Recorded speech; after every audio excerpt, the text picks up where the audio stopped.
আসসালামু আলাইকুম। আজকে একটা জরিপের রিপোর্ট আমার সামনে এই মুহূর্তে। বিএনপিকে ভোট দিতে চায় ৭০% মানুষ। এটা তো হিউজ একটা মানে জরিপ।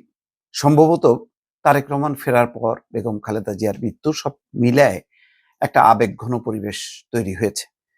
তো জরিপটা সত্য মিথ্যা সেটা বলব না। আ এখন সেটা মানুষ সবচেয়ে ভালো করবে। তবে জরিপের যেই বিষয়গুলো তারা কোট করছে একেবারে ভুইফোড় কোনো সংগঠন না। এটার একটা ভিত্তি আছে এবং আমি তো বললাম ২ টা বড় কারণ ঘটছে। একটা এমনিতেই বিএনপি একটা বড় রাজনৈতিক দল। তার সাথে ২ টি আবেগঘন পরিবেশ তৈরি হয়েছে। খেয়াল করেন। একটা হচ্ছে বেগম খালেদা জিয়া। আমি মনে করি এটা সবচেয়ে বড় একটা ঘটনা। আজকে দেখেন আজকে কতদিন ধরে প্রতিদিন যেভাবে মানুষজন ছুটে যাচ্ছে মাজারে। এটা তো অকল্পনীয় ব্যাপার।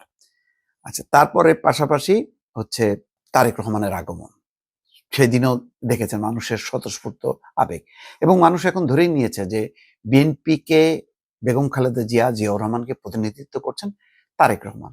ফলে তারেক রহমানকে দিয়ে মানুষ এখন খালেদা জিয়াকে খুঁজতেছে, জিয়াউর রহমানকে খুঁজতেছে। এটা হলো বাস্তবতা। সেই বাস্তবতাটা এখন খুব চমৎকার পজিশনে এসছে। ইতিমধ্যে দল সংগঠিত হয়েছে।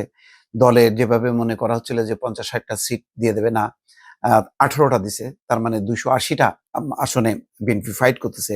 যদিও আরেকটু ভালো করা যেত আরকি। এখনো ৫০টার উপরে বিদ্রোহী প্রার্থী আছে। সেগুলো হয়তো আমার ধারণা যে তারেক রহমান এখন নেতৃত্বের যে পর্যায়ে আছে, খুব দ্রুতই সবাইকে আ আশ্বস্ত করতে পারবেন। তো জামাত ইসলামীর অবস্থানও খারাপ না, ১৯% আর দেখলাম এনসিপির অবস্থা 2 পয়েন্ট সামথিং। তো এনসিপির অবস্থা নিয়ে আমি আর বলব না। কারণ প্রতিদিনই অনেক কথা বলা হয়। এখন তরুণদের দল, সেখানে এত সমালোচনা করাটা হয়তো ভালো দেখায় না। বেসরকারি সংস্থা এমিনেন্স অ্যাসোসিয়েটস ফর সোশ্যাল ডেভেলপমেন্টের জনমত জরিপ চালায়। আজকে ফলাফল তারা তুলে ধরে কর্মকর্তা শামীম হায়দার তালুকদার। সারা দেশে ৩০০টি সংসদীয় আসন থেকে সশরীরে ২০,৪৯৫ জন মতামত সংগ্রহ করা হয়েছে। গত বছরের ২০শে ডিসেম্বর থেকে চলতি বছরের ১লা জানুয়ারি পর্যন্ত জরিপটি তুলে ধরা হয়। তো এখানে ১৯% বলেছেন তারা জামাতকে ভোট দেবেন, ৭০% বিএনপিকে, ২.৬% এনসিপিকে ভোট দিতে চান, আর অন্যান্য দলকে ভোট দেওয়ার কথা জানিয়েছেন ৫% মানুষ। ভোট দেবেন না বলে জানিয়েছেন ০.২% মানুষ। ভোট দেবেন না।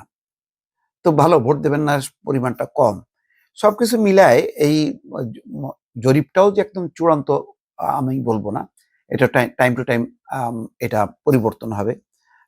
আবার ১৫ দিন পরে আরেক রকম চেহারা, নির্বাচনের আগে দিয়ে আরেক চেহারা। তবে জরিপগুলি হওয়া উচিত। জরিপগুলো বিশ্বাসযোগ্যভাবে উপস্থাপিত হলে মানুষ এটাকে আ ধরে চিন্তা করতে পারবে যে আসলে কি ঘটতে যাচ্ছে সামনে। দর্শক ভালো থাকবেন। আল্লাহ হাফেজ।